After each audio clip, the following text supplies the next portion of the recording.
Assalamualaikum.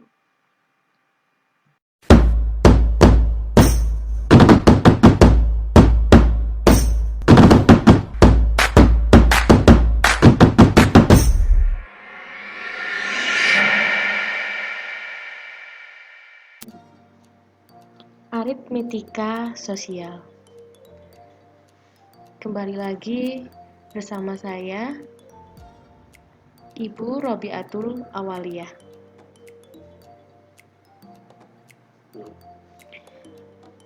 Untuk hari ini kita akan belajar aritmetika sosial part 2 yang berisi tentang bruto, neto, tara, dan bunga tabungan. Selamat belajar.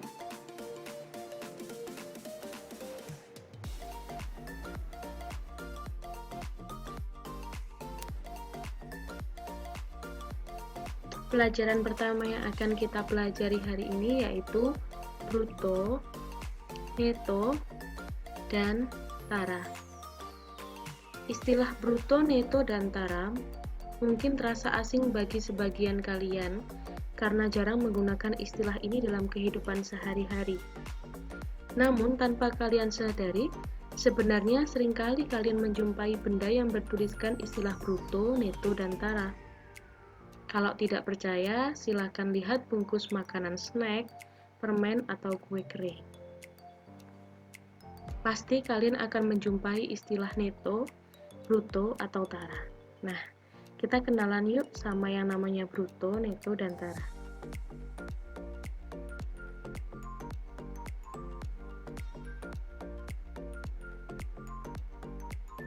Coba perhatikan bungkus snack dan keripik yang ada di gambar. Ditunjukkan kalau keripik tadi disebut neto atau berat besi, dan sedangkan kemasan atau bungkusnya disebut dengan tara. Nah, tara itu kemasannya. Nah, sedangkan neto ditambahkan dengan tara atau keripik ditambahkan dengan kemasan, namanya bruto atau berat kotor. Kemasan ditambah dengan keripik.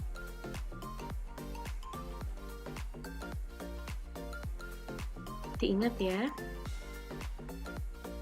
bahwa bruto yaitu neto ditambah tara. Berat kotor yaitu berat besi ditambah kemasan. Nah, sekarang kita kenalan sama yang namanya bruto. Bruto itu diartikan sebagai berat dari suatu benda bersama pembungkusnya. Bruto juga dikenal dengan istilah berat kotor. Contohnya, nah, misal dalam suatu kemasan snack tertuliskan bruto adalah 350 gram. Apa artinya itu? Ini berarti bahwa berat snack dengan pembungkusnya adalah 350 gram. Selanjutnya, kita kenalan sama yang namanya tara. Apa sih tara itu? Nah, tara itu diartikan sebagai selisih antara bruto dengan neto. Misal, diketahui pada bungkus snack tertuliskan bruto 350 gram, sedangkan neto tertulis 300 gram. Ini berarti bahwa tara atau pembungkusnya adalah 50 gram. Atau secara sederhana, berat pembungkus dari snack tersebut tanpa isinya disebut dengan tara. Pembungkus disebut dengan tara.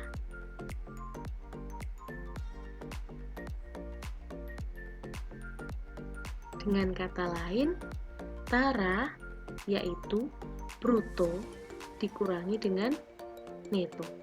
Untuk mencari persentase tara, dengan cara tara dibagi dengan bruto dikalikan 100%. Nah, yang terakhir kita kenalan sama yang namanya neto.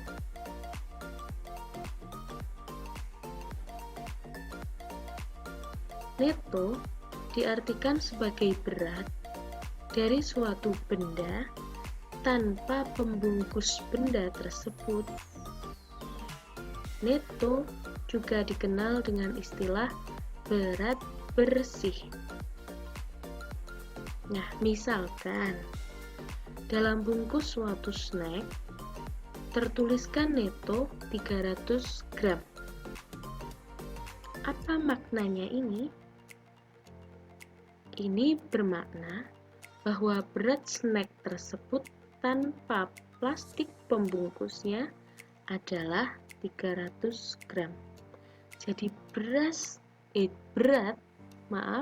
jadi berat. Misal di gambar tadi keripik itu 300 gram tanpa pembungkusnya, gitu ya. Nah, neto juga bisa dicari dengan bruto dikurangi dengan tara. Untuk mencari persentase neto, yaitu neto dibagi bruto dikalikan 100%. Silakan dipahami lagi. Baik, kita lanjut ke contoh soalnya.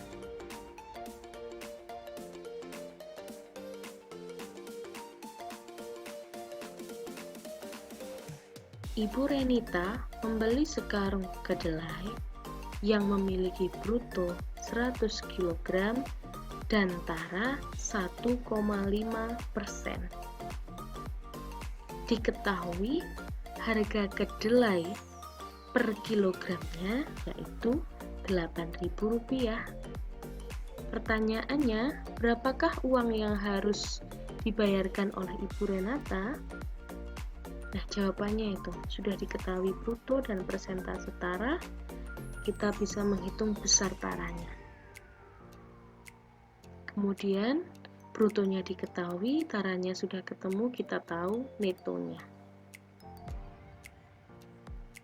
Setelah itu kita hitung besar pembayarannya dengan kita kalikan dengan harga per kilogram. Jadi, Ibu Renata harus membayar sebesar Rp788.000.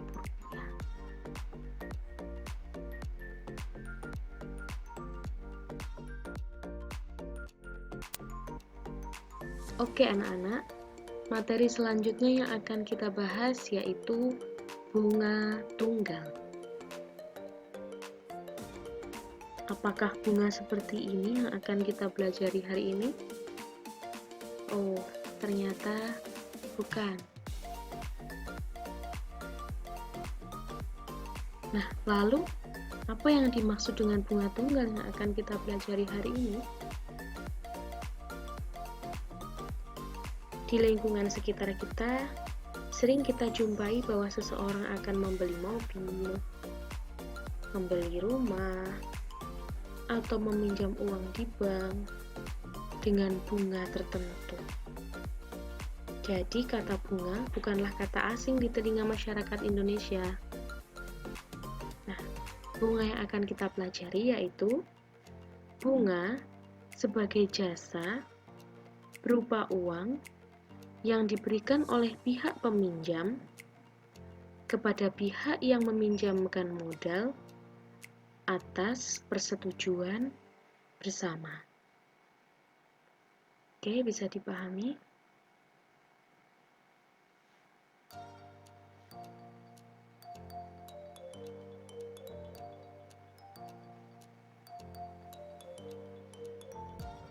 Dalam bidang ekonomi, ada dua jenis bunga. Ada yang namanya bunga tunggal dan ada yang namanya bunga majemuk. Tapi yang kita bahas kali ini hanya bunga tunggal saja.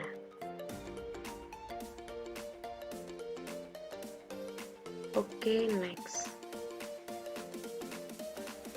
Untuk mencari bunga per tahun, kita tinggal mengalihkan persentase bunga dikalikan dengan modal. Sedangkan untuk mencari bunga N bulan, tinggal mengalihkan N per 12 dikali persentase bunga dikali modal. Untuk mencari angsuran, pinjaman ditambah bunga dibagi dengan lama meminjam. Oke, kita langsung lanjut ke contoh soal. Contoh soal yang pertama. Pak Tomo menabung di bank sebesar 2 juta rupiah. Jika besar bunga bank 8% per tahunnya, berapa jumlah tabungan Pak Tomo setelah 18 bulan? Oke, itu yang diketahui di soal. Modal, persentase bunga, dan periode atau N. Periodenya 18 bulan. Nah, yang bisa kita hitung itu besar bunga N bulan. Berapa bulan tadi? 18. Tinggal kita substitusikan 18 diperoleh 240. Nah, jumlah tabungannya berubah jadi 2.240.000 rupiah. Nah, jadi tabungan Pak Tomo setelah 18 bulan sebesar 2.240.000 rupiah. Oke, next kita ke contoh soal yang kedua.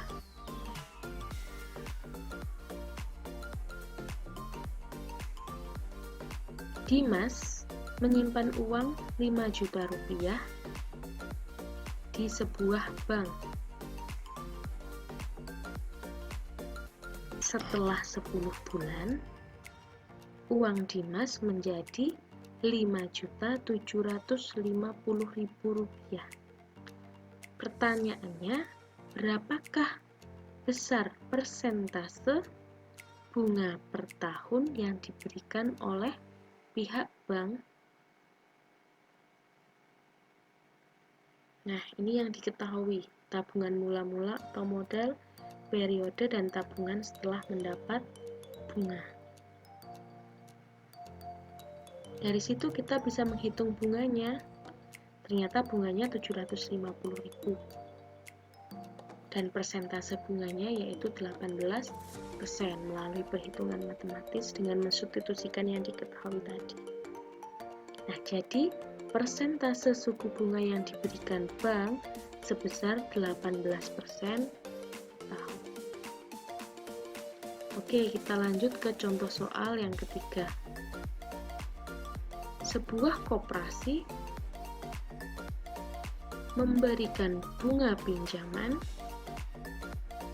sebesar 1% per bulan kepada anggotanya.